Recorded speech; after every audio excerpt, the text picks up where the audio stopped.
आज स्टार्ट करते हैं unit 3 determination of income and employment का रिवीजन। इसके अंदर कुछ टॉपिक्स ऐसे हैं आपके जो इंटर रिलेट करते हैं।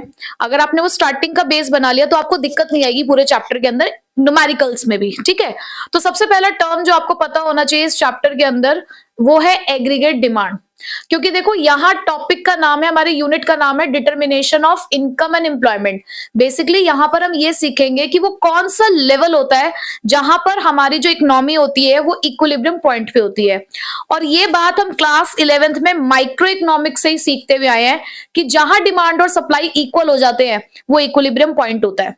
बट वहां पर इंडिविजुअल यूनिट थी, यहां पर एग्रीगेट में होगी चीजें, क्योंकि यहां पर आप पूरी इकोनॉमी के बारे में पढ़ रहे हो। तो सबसे पहला टर्म है हमारे पास एग्रीगेट डिमांड। एग्रीगेट डिमांड के सबसे पहले अगर हम मीनिंग पढ़े तो meaning is the total value of all the final goods and services which all the sectors of an economy are planning to buy at a given level of income during a period of time.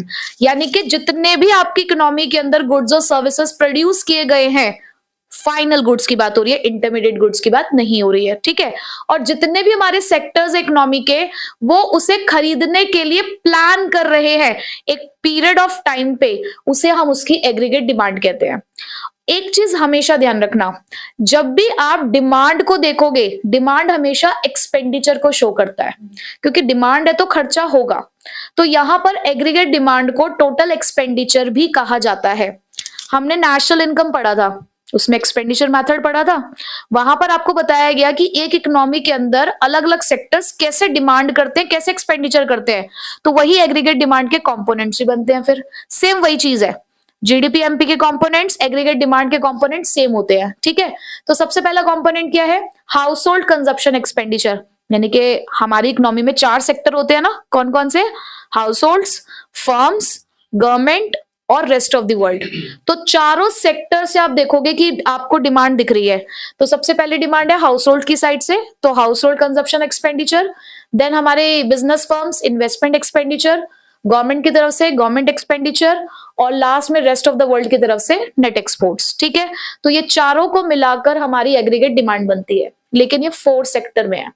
अब क्योंकि हमारा syllabus 2 sector तक ही सिर्फ restricted है, तो इसलिए जब हम एग्रीगेट डिमांड को पढ़ते हैं तो हम उसका फॉर्मूला भी लिखते हैं C+I, जिसके अंदर पहले 2 सेक्टर लेते हो आप। ठीक है, क्लियर? Next, aggregate supply. अब एग्रीगेट सप्लाई की डेफिनेशन भी आपको बिल्कुल सेम दिखेगी, सिर्फ एक वर्ड का फर्क है। जब आप डिमांड की बात करते हो तो आप खरीदारी की बात करोगे ना, कि आपको कुछ खरीदना है क्योंकि आप खर्चा कर रहे हो। बट जब आप सप्लाई की साइड से देखते हो तो पहली बात, सप्लाई में प्रोड्यूसर्स आ जाते हैं और प्रोड्यूसर्स सामान बेचना चाहते हैं। ठीक है, तो बिल्कुल डेफिनेशन सेम है, सिर्फ आपको 2 वर्ड्स डिफरेंट मिलेंगे यहाँ पे, कि it is the total value of all the final goods and services that all the producers, जैसे यहाँ पे था ऑल सेक्टर्स, यहाँ पे क्या आ गया है? All the producers are willing to supply. यहाँ क्या था? Planning to buy in an economy during a period of time. यानी कि एक पर्टिकुलर लेवल ऑफ इनकम पे एक पीरियड ऑफ टाइम के अंदर जितने भी प्रोड्यूसर्स हैं वो कितनी अपने गुड्स और सर्विसेज को सप्लाई करना चाहते हैं, वो उसे क्या कहलाएगा? Aggregate supply. अब एग्रीगेट सप्लाई के कंपोनेंट क्या होते हैं? इनकम। जितना सामान आप बेच रहे हो उतना ही सामान तो उतना ही पैसा भी तो आप रिसीव कर रहे हो। तो बेसिकली एग्रीगेट सप्लाई किसी भी कंट्री की इनकम को रिप्रेजेंट करता है, तो इसलिए एग्रीगेट सप्लाई वाई के इक्विवेलेंट माना जाता है। तो इसका कंपोनेंट भी क्या है? इनकम। और इनकम के अंदर 2 चीजें हैं, आप इनकम को 2 ही जगह की तरह इस्तेमाल कर सकते हो, या तो आप इनकम को कंज्यूम कर रहे हो या इनकम को सेव कर रहे हो, या दोनों का इस्तेमाल कर रहे हो। ठीक है, क्लियर हो गया? अब यहां से एक चीज निकल कर आई है, यहां से आपको 2 चीजें मिली। एक तो कि एग्रीगेट डिमांड किसके बराबर होता है? C+I। ठीक है, जहां पर C है हमारा कंजप्शन एक्सपेंडिचर और I है इन्वेस्टमेंट एक्सपेंडिचर, और एग्रीगेट सप्लाई Y के इक्वल होता है। Y का मतलब इनकम। ठीक है, और इनकम किसके बराबर हो गई? C+S, consumption plus saving. ये बात हम ध्यान रखेंगे। जिस पॉइंट पे एग्रीगेट सप्लाई एग्रीगेट डिमांड के बराबर हो जाता है वो हमारा होता है इक्विलिब्रियम पॉइंट। ठीक है, और इक्विलिब्रियम पॉइंट का मतलब है कि C+I is equals to C+S, तो basically I is equals to S। तो इक्विलिब्रियम पॉइंट पे इन्वेस्टमेंट और सेविंग्स बराबर होते हैं, ये बात आपको ध्यान रखनी है अब। ठीक है, नेक्स्ट टॉपिक है हमारे पास प्रोपेंसिटी टू कंज्यूम। ये टॉपिक आपका न्यूमेरिकल्स के लिए भी इंपॉर्टेंट है कि जब आप न्यूमेरिकल्स करते हो तो इसकी प्रॉपर्टीज आप यूज करोगे, ठीक। प्रोपेंसिटी टू कंज्यूम का मतलब होता है कि आपकी टेंडेंसी कि आप अपनी इनकम का कितना पार्ट कंज्यूम करना चाहते हो। अब उसके लिए हम यहाँ पर दो चीजों को देखते हैं।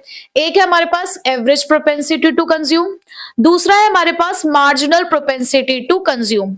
और उसी से रिलेटेड न्यूमेरिकल्स जो आप सॉल्व करोगे वो आपके कंजप्शन फंक्शन से रिलेटेड, तो ये आपकी उसकी फंक्शनल फॉर्म है। अब इस कॉन्सेप्ट को पढ़ने से पहले जरा कुछ चीजें अपने माइंड में डालनी है आपको कि जब आपका इनकम का लेवल जीरो होता है, यानी जीरो लेवल ऑफ इनकम पे क्या हम कंजप्शन नहीं करते हैं। एक मिनिमम सर्वाइवल के लिए कंजप्शन आपको करना पड़ता है, जिसे आप क्या बोलते हो, ऑटोनॉमस कंजप्शन, ठीक। धीरे धीरे जैसे जैसे आपका इनकम का लेवल बढ़ता है, बट तब भी आपका कंजप्शन ज्यादा होता है आपकी इनकम से। एक पॉइंट ऐसा आता है कि कंजप्शन और इनकम बराबर हो जाते हैं। अब इस पॉइंट को आपको ध्यान रखना है कि इस पॉइंट को बोलते हैं ब्रेक इवन पॉइंट, ठीक है। ये आप ध्यान रखेंगे कि ब्रेक इवन पॉइंट क्या होता है, जहां पर कंजप्शन और इनकम बराबर होते हैं, जिसकी वजह से सेविंग क्या हो जाती है, जीरो। उसके बाद आपका कंजप्शन कम होने लगता है और इनकम लेवल बढ़ने लगता है। इसी के साथ आपको सेविंग्स को भी ध्यान रखना है। जब आपका इनकम का लेवल जीरो होगा, यानी कि आप कुछ कमा नहीं रहे हो लेकिन सिर्फ खर्च कर रहे हो, तो क्या सेव कर पा रहे होगे? वो खर्चा कहां से हो रहा होगा, सेविंग्स में से। तो ऐसे में आपकी सेविंग्स होती है नेगेटिव, डिस सेविंग्स कहते हो आप जिसे। उसके बाद यहां तक भी आपकी डिस सेविंग चल रही होती है। जब आप बराबर आ गए अपने इनकम के, भाई कंजप्शन और इनकम बराबर आ गई, सेविंग जीरो हो गई। बट जैसे जैसे आपका इनकम का लेवल बढ़ गया आपके कंजप्शन से, तो आप सेविंग करना शुरू कर दोगे, आप पॉजिटिव सेविंग्स पे आ जाओगे। तो ये रिलेशनशिप आपको ध्यान रखना है। ये रिलेशनशिप आपको थियोरेटिकली भी काम आएगा और न्यूमेरिकली भी आपके लिए वर्क करेगा, ठीक। और इसी से ही आप एपीसी की प्रॉपर्टी समझ जाओगे। अब एपीसी क्या होता है, the ratio of total consumption to total income, यानी कि आपका एक कॉरेस्पॉन्डिंग लेवल ऑफ इनकम पे आप कितना कंजप्शन करते हो वो एपीसी बताता है। और इसका फॉर्मूला क्या है, सी अपॉन में वाई। अब इसकी प्रॉपर्टीज अगर हम देखें तो इसकी वैल्यू कहां से कहां तक जाती है। क्या एपीसी 1 के बराबर हो सकता है? एपीसी 1 का मतलब क्या, ये दोनों इक्वल होने चाहिए, हो ना। क्या हो सकता है, कंजप्शन और इनकम बराबर हो सकते हैं ना, तो yes APC can be equal to 1। क्या एपीसी 1 से ज्यादा हो सकता है? बिल्कुल हो सकता है। जहां जहां आपका कंजप्शन इनकम से ज्यादा होगा तो आपके एपीसी की वैल्यू 1 से ज्यादा आएगी। क्या एपीसी लेस देन 1 हो सकता है? जब कंजप्शन इनकम से कम होगा तो उस पॉइंट पे एपीसी लेस देन 1 होगा। बट क्या एपीसी नेगेटिव हो सकता है? नेगेटिव का मतलब है दोनों में से कोई एक चीज नेगेटिव हो जाए, ना तो कंजप्शन का भी नेगेटिव होता ना इनकम नेगेटिव होती। जीरो हो सकते हैं लेकिन नेगेटिव नहीं हो सकते। उसके बाद क्या एपीसी जीरो हो सकता है? नहीं। एपीसी को जीरो करने के लिए मुझे कंजप्शन को जीरो करना होगा, बट कंजप्शन कभी जीरो होता ही नहीं है, तो ये जीरो भी नहीं होता, नेगेटिव भी नहीं होता। ये चीजें काम आएंगी अगर असर्शन रीजन का क्वेश्चन आ गया, तो कई बार यहीं से उठ जाता है असर्शन रीजन का क्वेश्चन। ऊपर आपको एक असर्शन दे रखा होगा, नीचे उसका रीजन होगा, वो लिख देंगे कि एपीसी इज इक्वल्स टू 1, फिर नीचे उसका रीजन होगा कि कब, that at break even point consumption becomes equal to the income. तो वो उसका रीजन है ना, दिख रहा है आपको, तो वो आप तभी एक्सप्लेन कर पाओगे जब आपको इनके रीजंस पता होंगे, ठीक है, क्लियर है। अच्छा, अब ऐसे ही आता है हमारा एमपीसी, मार्जिनल। मार्जिनल हमेशा चेंज को रिप्रेजेंट करता है। तो मार्जिनल का फॉर्मूला क्या हुआ यहाँ पे, मतलब इसकी डेफिनेशन क्या हुई, ratio of change in consumption to the change in income. यानी कि जैसे आपकी इनकम चेंज हुई तो आपने अपना कंजप्शन पैटर्न कितना चेंज किया, वो एमपीसी बताता है। तो यहां पर एमपीसी का फॉर्मूला क्या है, change in consumption upon change in income. ये जो साइन है ये किस चीज का साइन होता है, चेंज, डेल्टा बोलते हैं इसे। अब इसकी भी वैल्यूज आपको देखनी है। एमपीसी की वैल्यू 0 से लेकर 1 तक जाती है। एमपीसी 0 कब होगा, जब ये ऊपर वाला 0 हो जाएगा, यानी कि जब आपने अपनी इनकम में चेंज हो जाने की वजह से कंजप्शन बिल्कुल चेंज ही नहीं किया, यानी कि डेल्टा सी आपका 0 है। तो इसका मतलब क्या है कि आपने अपनी चेंज हुई हुई इनकम, सारी की सारी इनकम को सेव कर लिया है, ठीक है, एडिशनल इनकम को आपने सेव कर लिया है। एमपीसी 1 के बराबर कब होगा, जब ये दोनों बराबर होंगे, यानी कि जितने से आपकी इनकम चेंज हुई उतने से ही आपने कंजप्शन को चेंज किया, ठीक है। यानी कि जब ये दोनों इक्वल हो जाएंगे और डेल्टा एस आपका 0 हो जाएगा तो आप कह सकते हो कि एमपीसी 1 के बराबर है, ठीक है।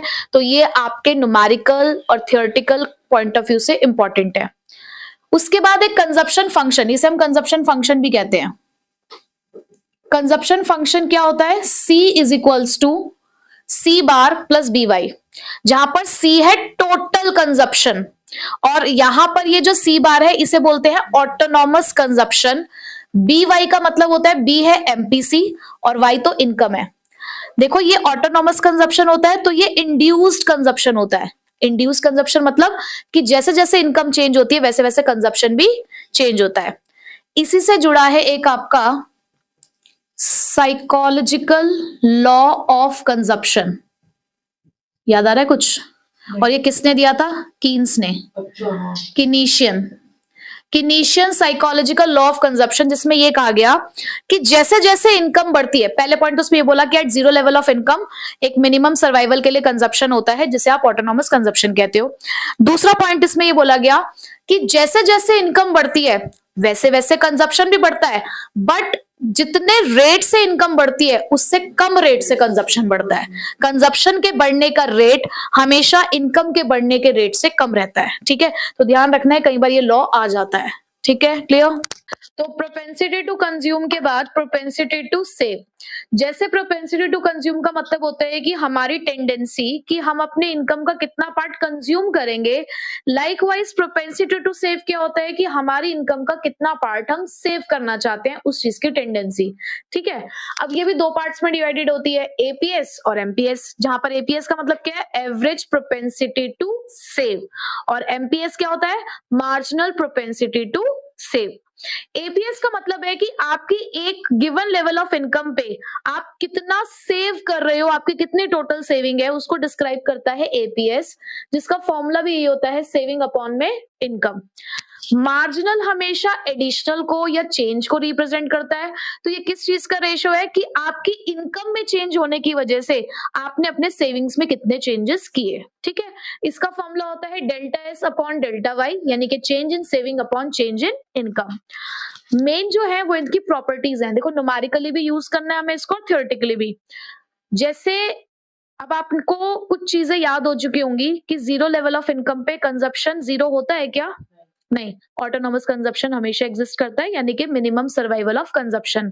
फिर धीरे धीरे कंजप्शन इनकम से स्टार्टिंग पॉइंट पे ज्यादा ही होता है, तो उस टाइम पे सेविंग्स नहीं हो रही होती है, सेविंग्स नेगेटिव होती हैं। एक पॉइंट ऐसा आता है जहां पर कंजप्शन और इनकम बराबर हो जाते हैं, जिसको हम ब्रेक इवन पॉइंट कहते हैं, जहां पर सेविंग्स 0 हो जाती हैं। उसके बाद इनकम का लेवल बढ़ने लगता है, कंजप्शन का लेवल कम हो जाता है और सेविंग्स पॉजिटिव होना स्टार्ट हो जाती हैं। इसी पॉइंट से आपको प्रॉपर्टीज याद रखनी है।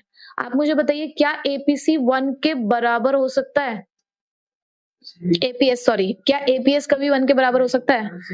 देखो एपीएस को 1 के बराबर करने के लिए सेविंग और इनकम को बराबर करना पड़ेगा, बट ऐसा कभी नहीं हो सकता कि जितना आप कमा रहे हो उतना ही आप सेव भी कर रहे हो, कंजप्शन तो करना ही पड़ता है, ठीक है।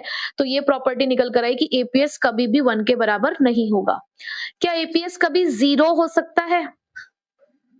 0 करने का मतलब है, 0 करने का मतलब है सेविंग 0 होती तो है ब्रेक इवन लेवल पे सेविंग 0, तो yes APS can be equal to 0।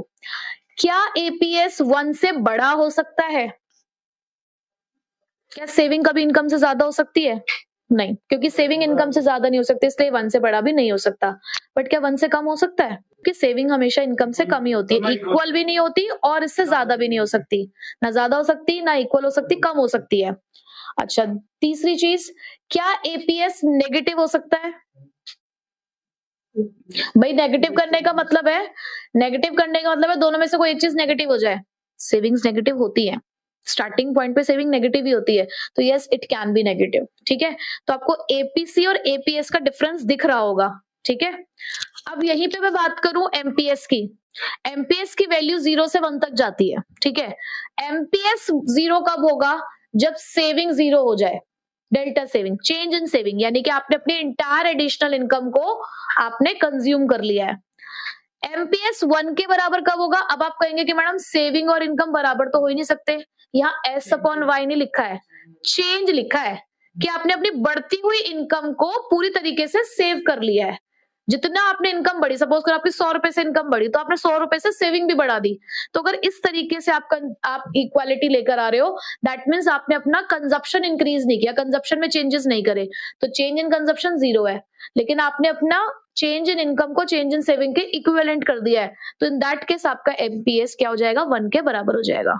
ठीक है, चारों कॉन्सेप्ट समझ में आ गए, एपीसी, एमपीसी, एपीएस, एमपीएस। अब इनके आपस में ना कुछ रिलेशनशिप्स है, तो उसमें रिलेशनशिप पहला है जो न्यूमेरिकली में वर्क करना होता है इसके साथ, एपीसी प्लस एपीएस किसके बराबर होता है, 1 के। लाइकवाइज एमपीसी और एमपीएस किसके बराबर होता है, 1 के। एक रिलेशनशिप होता है एपीसी और एपीएस में कि अगर कभी एपीसी बढ़ रहा होगा ना तो एपीएस घटेगा, क्योंकि देखो इनकम को आपने 2 पार्ट्स में तो डिवाइड किया है, कंजप्शन और सेविंग। अगर आप कंजप्शन बढ़ाओगे तो सेविंग कम ही होगी ना, और अगर आप कंजप्शन को कम करोगे तो सेविंग बढ़ जाएगी। तो देखो यही रिलेशनशिप आपको यहाँ पर दिख रहा है। ठीक, इसी तरीके से आपका एमपीसी और एमपीएस भी चलता है। अगर आप अपने कंजप्शन के चेंज को इंक्रीज करोगे तो चेंज इन सेविंग कम ही होगा ना, कम ही पैसा सेव कर पाओगे ना आप। तो ये रिलेशनशिप आपको यहाँ पर भी दिख रहा होगा कि इनका आपस में इनवर्स रिलेशनशिप चलता है। बट इसी एपीएस, एमपीएस या एमपीसी, एमपीएस का इनकम के साथ कैसा रिलेशनशिप है, इनकम के साथ ये कैसे वेरी करता है। तो देखो अगर इनकम बढ़ती है, बढ़ती हुई इनकम के साथ एपीसी कम होता है। Reason, Keynesian psychological law of consumption है इसका रीजन।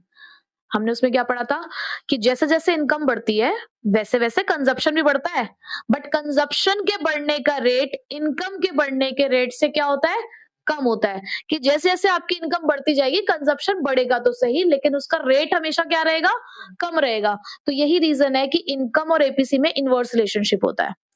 बट यही रिलेशनशिप अगर आप एपीएस के साथ देखो तो बढ़ती हुई इनकम के साथ सेविंग हमेशा बढ़ेगी, क्योंकि आप कंजप्शन का लेवल कम करोगे तो सेविंग का लेवल तो बढ़ेगा ना। तो यहाँ पर उसके साथ इनकम के साथ कैसा रिलेशनशिप देखने को मिल रहा है, डायरेक्ट। सेम रिलेशनशिप आपको यहाँ पे भी देखने को मिलेगा कि यहाँ पर इनकम और एमपीएस के बीच में इनवर्स रिलेशनशिप और इनकम और एमपीएस के बीच में डायरेक्ट रिलेशनशिप। टॉपिक है हमारा यहाँ पर, ठीक है, एग्जैंटी सेविंग और एग्जैंटी इन्वेस्टमेंट। अब इसका मतलब क्या होता है, यहाँ पर ये जो एग्जैंटी है इसका मतलब होता है प्लान, इंटेंडेड या डिजायर्ड। यानी कि जब हम किसी चीज के बारे में प्लानिंग कर रहे हैं, सोच विचार कर रहे हैं कि ऐसा हमें करना है, तो वो हमारी कौन सी इन्वेस्टमेंट या कौन सी सेविंग कहलाती है, एग्जैंटी। अगर आपको इसका मीनिंग पता चल गया तो डेफिनेशन आप अपने आप ही समझ जाएंगे कि एग्जैंटी सेविंग कौन सी सेविंग होती होगी। ये वो अमाउंट ऑफ सेविंग है विच हाउस होल्ड्स प्लान। अब देखो सेविंग्स जो होती है वो हाउस होल्ड ही करते हैं और इन्वेस्टमेंट कौन करती है, हमारी फर्म्स करती हैं। तो which households plan to save at different income levels in an economy. यानी कि अलग अलग इनकम के लेवल पे जब अपनी सेविंग्स के लिए प्लानिंग करते हैं तो उसे कौन से वाली प्लानिंग कहते हैं, अगर सिंपल में बोलूं तो प्लान्ड सेविंग। ठीक है, उसी तरीके से एग्जैंटी इन्वेस्टमेंट या प्लान्ड इन्वेस्टमेंट क्या होती है, it refers to the amount of investment which firms plan to invest at different income levels in an economy. और जब इसी चीज को हम फर्म्स की साइड से देखते हैं तो वो इन्वेस्टमेंट निकलती है कि यहाँ पर जब फर्म ने प्लानिंग करी कि इस साल अपनी इकोनॉमी के अंदर हम लोग इतनी इन्वेस्टमेंट करेंगे। ठीक है, ये कि एक इकोनॉमी कब इक्विलिब्रियम पॉइंट पे होगी, जब प्लान्ड सेविंग प्लान्ड इन्वेस्टमेंट के बराबर होती है। यानी कि जितना हम सोच रहे हैं सेविंग करने के बारे में, अगर उतनी ही प्लानिंग हमने इन्वेस्टमेंट की भी करी है और दोनों एक पॉइंट पे आकर इक्वल हो गए हैं तो उसे ही इक्विलिब्रियम पॉइंट कहा जाएगा। ठीक है, बट क्या जरूरी है कि जितना हमने प्लान किया हो सेव करने के लिए या जितना हमने प्लान किया हो इन्वेस्ट करने के लिए उतना ही हुआ होगा, अलग भी तो हो सकता है। तो उसी के लिए कॉन्सेप्ट निकल कर आया एक्सपोज्ड सेविंग या एक्सपोज्ड इन्वेस्टमेंट, जहां पर एक्सपोज्ड का मतलब होता है एक्चुअल या रियलाइज्ड, कि हमने यहाँ पर कुछ इन्वेस्टमेंट या यहाँ कुछ सेविंग्स के बारे में सोचा था, बट एक्चुअल में हम कितना सेव कर पाए या एक्चुअल में हम कितना इन्वेस्ट कर पाए वो हमें एक्सपोज्ड बताता है। ठीक है, सो एक्सपोज्ड सेविंग्स क्या है, it refers to the actual और realised saving in an economy during a year. एक साल के अंदर आपने जितना भी सेव किया है एक्चुअल में उसे हम क्या कहेंगे, एक्सपोज सेविंग। उसी तरीके से एक्सपोज्ड इन्वेस्टमेंट क्या है, it refers to the actual और realised investment in an economy during a year.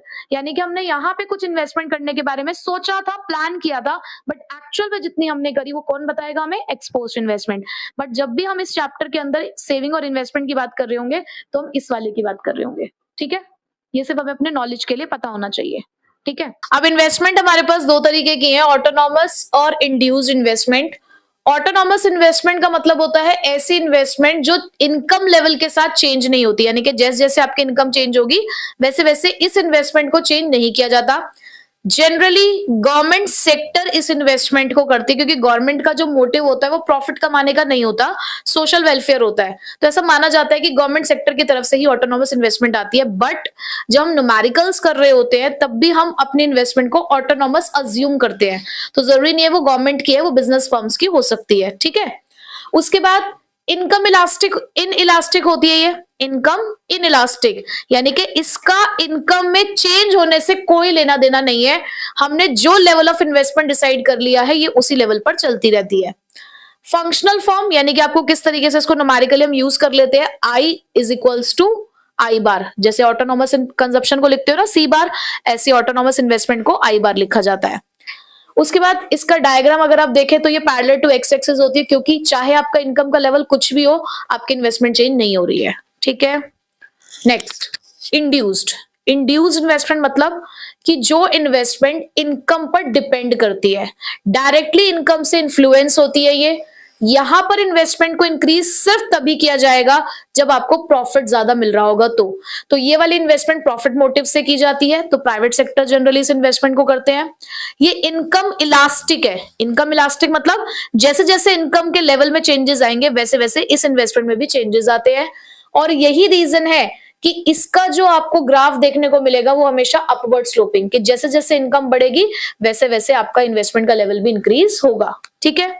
उसके बाद हमारा एक इंपॉर्टेंट टॉपिक है इन्वेस्टमेंट मल्टीप्लायर। इसकी वर्किंग भी मैं आपको बताऊंगी, और ये बहुत ही एक ऐसा टॉपिक है जो बहुत बार बोर्ड एग्जाम से पूछा जाता है। तो इन्वेस्टमेंट मल्टीप्लायर का मतलब क्या है कि इन्वेस्टमेंट में चेंज हो जाने की वजह से आपकी इनकम में कितने चेंजेस आते हैं, the ratio of change in income to the change in investment. कि जब इकोनॉमी के अंदर इन्वेस्टमेंट को बढ़ाया जाता है तो वो बढ़ती हुई इन्वेस्टमेंट कितने नंबर ऑफ टाइम्स हमारी इनकम को चेंज कर देती है, इनकम को इंक्रीज कर देती है, ठीक है। तो इसका फॉर्मूला क्या है, चेंज इन इनकम अपॉन में चेंज इन इन्वेस्टमेंट। इसको भी और थोड़ा सा डिटेल में हम पढ़ेंगे एक न्यूमेरिकल एग्जांपल के साथ। इसी मल्टीप्लायर का रिलेशनशिप होता है एमपीसी और एमपीएस के साथ। पहली बात, एमपीसी के साथ होता है इसका डायरेक्ट रिलेशनशिप, कि अगर आपकी एमपीसी यानी कि आपकी टेंडेंसी टू कंज्यूम अगर बढ़ रहा है तो आपके मल्टीप्लायर की वैल्यू भी बढ़ेगी। और इसको निकालने का फॉर्मूला क्या है, K is equals to 1/1 minus MPC. उसके बाद एमपीएस के साथ इसका रिलेशनशिप कैसा है, इनवर्स, कि अगर आपकी टेंडेंसी टू सेव कम हो रही है तो मल्टीप्लायर की वैल्यू ज्यादा आएगी। फॉर्मूला आएगा आपका K is equals to 1/MPS, ठीक है। ये रिलेशनशिप्स आपके एमसीक्यूज के लिए इंपॉर्टेंट है, न्यूमेरिकल्स के लिए इंपॉर्टेंट है, बाकी इसका हमें पूरा वर्किंग अभी पढ़ना है। लास्ट क्लास में एक टॉपिक चल रहा था इन्वेस्टमेंट मल्टीप्लायर का, ठीक है, जिसमें हमने ये पढ़ा था कि इन्वेस्टमेंट मल्टीप्लायर का मतलब होता है कि जब हम कभी भी इन्वेस्टमेंट करते हैं तो अगर हम अपनी इन्वेस्टमेंट को इंक्रीज करते हैं तो उससे हमारी इनकम कितने टाइम्स मल्टीप्लाई होती है, बेसिकली उसको इन्वेस्टमेंट मल्टीप्लायर कहते हैं। कहीं ना कहीं जो इन्वेस्टमेंट मल्टीप्लायर है ये एक अजम्पशन के ऊपर बेस्ड होता है कि किसी का खर्चा किसी की इनकम बनता है, और ये बहुत एक लॉजिकल चीज है कि अगर आप भी कहीं पे एक 10 रुपए भी खर्च करके आके कोई सामान खरीद रहे हो तो वो आपका खर्चा कहीं ना कहीं किसी की इनकम बना, फिर वो भी उस पैसे को आगे कहीं खर्च करेगा, वो किसी और की इनकम बनेगा। तो इसी अजम्पशन के ऊपर बेस्ड है हमारा द वर्किंग ऑफ मल्टीप्लायर, ठीक है। तो उसकी हमने मीनिंग तो पढ़ लिया था उसका, अब हम यहाँ पर उसकी वर्किंग देख लेते हैं एक न्यूमेरिकल एग्जाम्पल के साथ। तो मैंने यहाँ पर एक अजम्पशन ली है कि इकोनॉमी के अंदर एक फ्लाईओवर कंस्ट्रक्ट हो रहा है जिसमें 100 करोड़ रुपए लगाए गए हैं, ठीक है। 100 करोड़ का इन्वेस्टमेंट हुआ है, यानी कि इंक्रीज इन इन्वेस्टमेंट है 100 करोड़, और उसकी वजह से हमारी इनकम भी कितनी बड़ी होगी, 100 करोड़ से बड़ी होगी, क्योंकि अभी मैंने आपको क्या अजम्पशन बताई, किसी का खर्चा किसी ना किसी की इनकम बना होगा डिफरेंट कंपोनेंट्स के फॉर्म में, ठीक है। हम ये मानकर चल रहे हैं कि हमारी इकोनॉमी का जो मार्जिनल प्रोपेंसिटी टू कंज्यूम है वो 90% है, यानी कि 0.9। इसका मतलब आपकी जितनी भी इनकम बढ़ती है उस बढ़ती हुई इनकम का 90% आप कंज्यूम कर लेते हो। बात समझ आ रही है? तो जैसे कि आपने 100 करोड़ रुपए कहीं पर इन्वेस्ट किए, वो 100 करोड़ रुपीज आपके इनकम बनी, इनकम का 90% आपने कंज्यूम कर लिया। फिर से वही बात, कंजप्शन मतलब एक्सपेंडिचर। आपने 90 करोड़ फिर से कंज्यूम करे तो फिर से वो किसी और की इनकम बने होंगे ना। तो देखो यही 90 फिर से हमारा इंक्रीज इन इनकम बना, फिर इसका फिर से 90% कंज्यूम कर लिया गया और उसका बचा हुआ, और 90% कंज्यूम कर लिया, इसका मतलब 81, फिर से वो किसी की इनकम बना। तो ये साइकिल चलता रहेगा, ये राउंड्स आपके चलते रहेंगे जब तक आपका इनिशियल जो अमाउंट था वो क्या नहीं हो जाता, जीरो नहीं हो जाता। अब हमें कैसे पता चलेगा कि ये कहां तक जाएगा? हम कोई इतनी लंबी चौड़ी टेबल थोड़ी बनाएंगे। मैंने जैसे यहाँ पे 5 राउंड्स दिखा दिए हैं, अब हम कहां तक बनाएं इसको? तो उसके लिए हमने अभी पीछे फॉर्मूला पढ़ा था 1/1 माइनस एमपीसी। ठीक है, आपको एमपीसी तो पता है कितना है, तो यहाँ पे k is equals to 1 minus 0.9, तो ये कितना निकल कर आएगा आपका 0.1। ऊपर लेके जाओगे आप डेसिमल हटा के 0, तो इसका मतलब कितने टाइम्स वो मल्टीप्लाई हो जाएगा? 10 टाइम्स। अब आप खुद देखो कि यहां पर आपकी इंक्रीज इन इन्वेस्टमेंट कितना था 100, और उसकी वजह से इंक्रीज इन इनकम कितना हुआ 1000, हुआ ना 10 टाइम्स इंक्रीज। तो this is working of multiplier. ठीक है, नेक्स्ट अब उसके बाद है एम्प्लॉयमेंट। जब हम एम्प्लॉयमेंट की बात करते हैं तो एम्प्लॉयमेंट को हमने दो कैटेगरीज में यहाँ पर डिवाइड किया, फुल एम्प्लॉयमेंट और इनवॉलेंटरली एम्प्लॉयमेंट। फुल एम्प्लॉयमेंट का मतलब होता है ऐसी सिचुएशन जहां पर जो लोग काम करना चाहते हैं, विलिंगनेस भी है, एबिलिटी भी है, काम करने लायक भी है, जो वेज रेट चल रहा है उस पे काम करने के लिए रेडी है वो, और उन्हें काम मिल गया, ये फुल एम्प्लॉयमेंट है। बट इनवॉलेंटरली अनएम्प्लॉयमेंट क्या है कि वो सिचुएशन जहां पर वो लोग जो काम करना चाहते हैं, एबिलिटी भी रखते हैं प्रिवेलिंग वेज रेट पे, बट उन्हें काम मिल नहीं रहा। इनवॉलेंटरी का मतलब क्या है? अपनी इच्छा से अनएम्प्लॉयड नहीं है वो, इकोनॉमी उनके लिए एम्प्लॉयमेंट अपॉर्चुनिटीज जनरेट नहीं कर पा रही है। ठीक है, समझ गए? अगर ये क्वेश्चन ऐसे आ जाए कि व्हाट इज वॉलेंटरली अनएम्प्लॉयमेंट, तो उसको आप डिस्क्राइब कर सकते हो ना, अपने आप लिख पाओगे? वॉलेंटरली अनएम्प्लॉयमेंट क्या होता है? अपनी इच्छा से बेरोजगार होना। मतलब ये नहीं मैं कहूंगी बेरोजगार होना, अपनी इच्छा से काम नहीं कर रहे हैं, उसका रीजन कुछ भी हो सकता है। ठीक है, बट आप मुझे बताओ कि क्या कोई इकोनॉमी हमेशा फुल एम्प्लॉयमेंट लेवल पे होती होगी? नहीं, कभी कभी अंडर एम्प्लॉयमेंट भी होता होगा, कभी कभी ओवर एम्प्लॉयमेंट भी होता होगा। तो जब हम फुल एम्प्लॉयमेंट की बात करते हैं ना, तो वो सिचुएशन होती है AD is equals to AS की, या S is equals to I, जहां पर एग्रीगेट डिमांड एग्रीगेट सप्लाई के बराबर आ जाए या सेविंग इन्वेस्टमेंट के बराबर आ जाए, उस सिचुएशन को हम कहते हैं फुल एम्प्लॉयमेंट। लेकिन ओवर एम्प्लॉयमेंट और अंडर एम्प्लॉयमेंट क्या होता होगा फिर? अंडर एम्प्लॉयमेंट का मतलब क्या है? जहां पर एग्रीगेट डिमांड एग्रीगेट सप्लाई से कम है। ओवर एम्प्लॉयमेंट का मतलब क्या है? जहां पर एग्रीगेट डिमांड एग्रीगेट सप्लाई से ज्यादा है। तो अगर कभी ये सिचुएशन अराइज होती है तो इसको करेक्ट कैसे करते हैं? ये एक बहुत इंपॉर्टेंट क्वेश्चन है। चाहे कोई सी भी अप्रोच आए, एडीएएस अप्रोच आ जाए, एस और आई अप्रोच आ जाए, आपको एक्सप्लेनेशन सेम लिखनी है दोनों में, बट कहाँ कौन सी लिखनी है ये मैंने आपको ऊपर हेडिंग में दे दिया है कि अगर आपकी एग्रीगेट डिमांड एग्रीगेट सप्लाई से ज्यादा है, या मैं कहूं इन्वेस्टमेंट ज्यादा है सेविंग से, तो इसका सीधा सा मतलब क्या है कि कंज्यूमर ज्यादा डिमांड कर रहा है, कंज्यूमर खर्च ज्यादा कर रहा है, वो खरीदना ज्यादा चाहता है, लेकिन प्रोड्यूसर उतना बेचना नहीं चाहता, प्रोड्यूसर उतना बेच नहीं रहा जितना कंज्यूमर डिमांड कर रहा है। तो इसकी वजह से क्या होगा? इन्वेंट्रीज खत्म हो रही होंगी, शॉर्टेज हो रही होगी इन्वेंट्रीज की।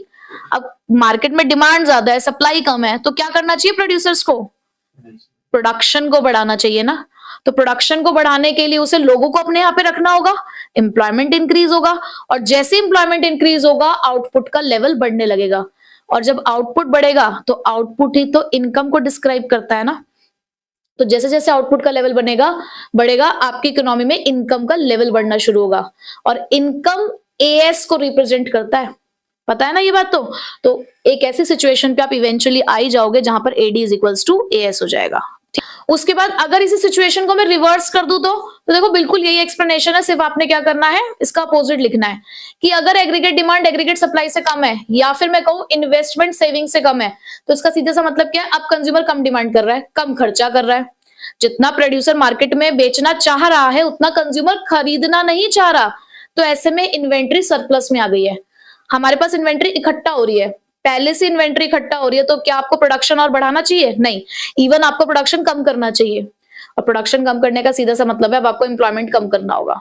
एम्प्लॉयमेंट कम करोगे, लोगों को हटाओगे तो अपने आप आउटपुट लेवल कम हो जाएगा। आउटपुट कम होगा, बेचोगे कम सामान तो इनकम कम आएगी ना, तो इनकम का लेवल कम होगा। इनकम कम होना मतलब एग्रीगेट सप्लाई का भी कम हो जाना, तो इवेंचुअली फिर से आप अपनी सिचुएशन पे आ जाओगे। इसकी प्लेस पे आप एस और आई भी लिखोगे यहाँ पे, अगर वो वाली अप्रोच आ जाती है तो एक्सप्लेनेशन बिल्कुल सेम है। ठीक है, क्लियर हो गया। अब नेक्स्ट टॉपिक है हमारे पास एक्सेस डिमांड और डेफिशिएंट डिमांड। एक्सेस डिमांड का मतलब क्या होता है? एक्सेस डिमांड, डिमांड ज्यादा है, सप्लाई कम है। डेफिशिएंट डिमांड का मतलब होता है कि डिमांड कम है, सप्लाई ज्यादा है। अभी मैंने आपको दो सिचुएशन बताई ना, AD is greater than AS, AD is less than as.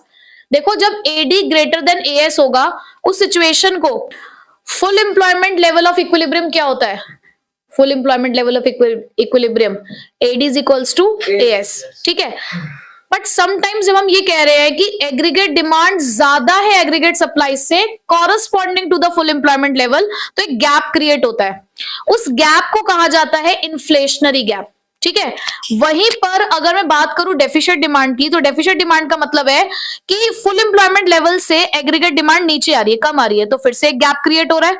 उस गैप को कहते हैं डिफ्लेशनरी गैप। ये टर्म्स ध्यान रखना, एक्सेस डिमांड इन्फ्लेशनरी गैप को अराइज करता है, वहीं पे डेफिशिएंट डिमांड डिफ्लेशनरी गैप को। ठीक है, डायग्राम्स वगैरह हम लोग न्यूमेरिकल्स एक प्रॉपर अलग तरीके से एक साथ पढ़ लेंगे बाद में।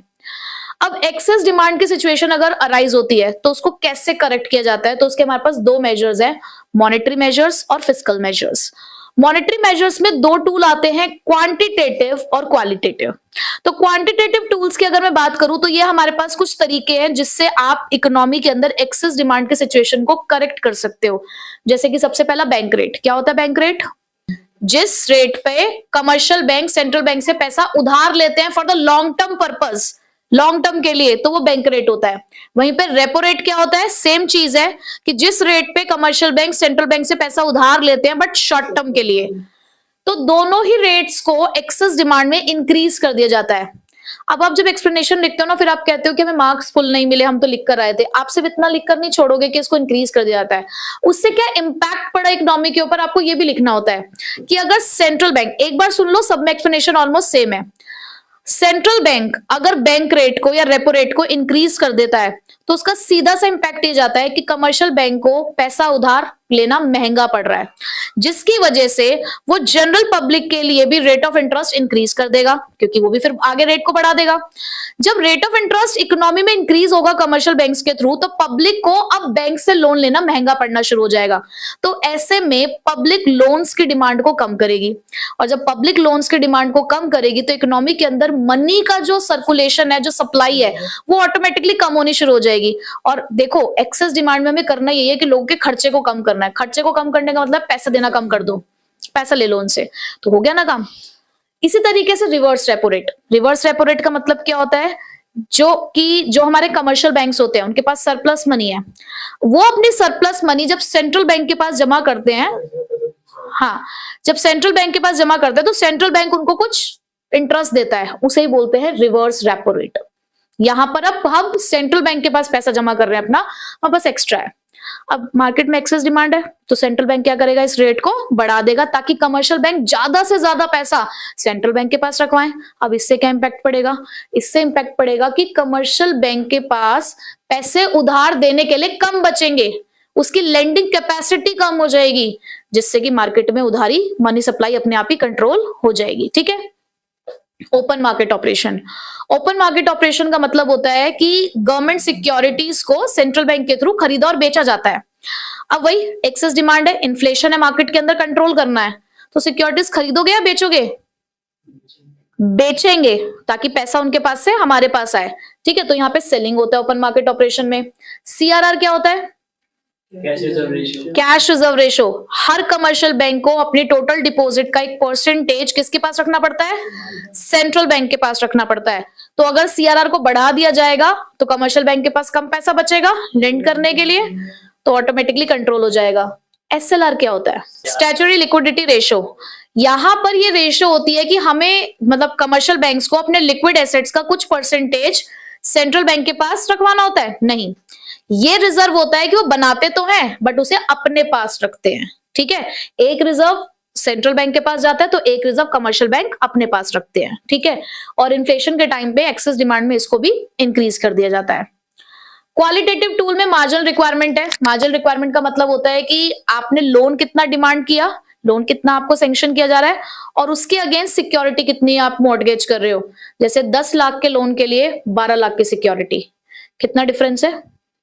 2 लाख, परसेंटेज में पूछूं तो 20%। तो इन्फ्लेशन के टाइम पे एक्सेस डिमांड में इस रिक्वायरमेंट को बढ़ा दिया जाता है ताकि लोग कम मांगने के लिए आए लोन, ठीक है। मॉनेटरी मेजर्स क्लियर है? तो ये हो गए आपके मॉनेटरी मेजर्स। अब फिस्कल मेजर्स क्या कहते हैं? फिस्कल मेजर्स के अंदर हम लोग गवर्नमेंट के रेवेन्यू एक्सपेंडिचर्स को देखते हैं। तो यहां पर सबसे पहले कि अगर एक्सेस डिमांड है तो क्या करे गवर्नमेंट अपने रेवेन्यूज को इंक्रीज करने के लिए? टैक्स बढ़ा दे, क्योंकि टैक्स बढ़ाएंगे तो सामान महंगा हो जाएगा, ठीक है। गवर्नमेंट अपने एक्सपेंडिचर को कम करे क्योंकि एक्सेस डिमांड में हमें खर्चे ही कम करने हैं। पब्लिक डेट बढ़ा दिया जाए, ज्यादा से ज्यादा हम पब्लिक से डेट लेना शुरू करें ताकि उनके पास से पैसा आ जाए। एक और होता है इसके अंदर deficit financing, printing of new currency. कई बार क्या होता है कि पैसों की कमी पड़ जाती है जब इकोनॉमी में, तो फाइनेंस करने के लिए नए नोट को प्रिंट किया जाता है।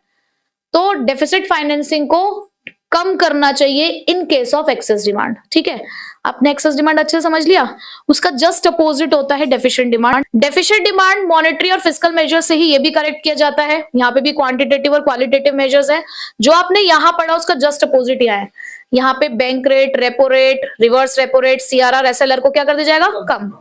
एक्सप्लेनेशन बिल्कुल सेम है, बस अपोजिट कर दोगे उसकी, ठीक है। ओपन मार्केट ऑपरेशन में क्या करोगे लेकिन यहाँ पे? बाइंग ऑफ सिक्योरिटीज, ठीक है।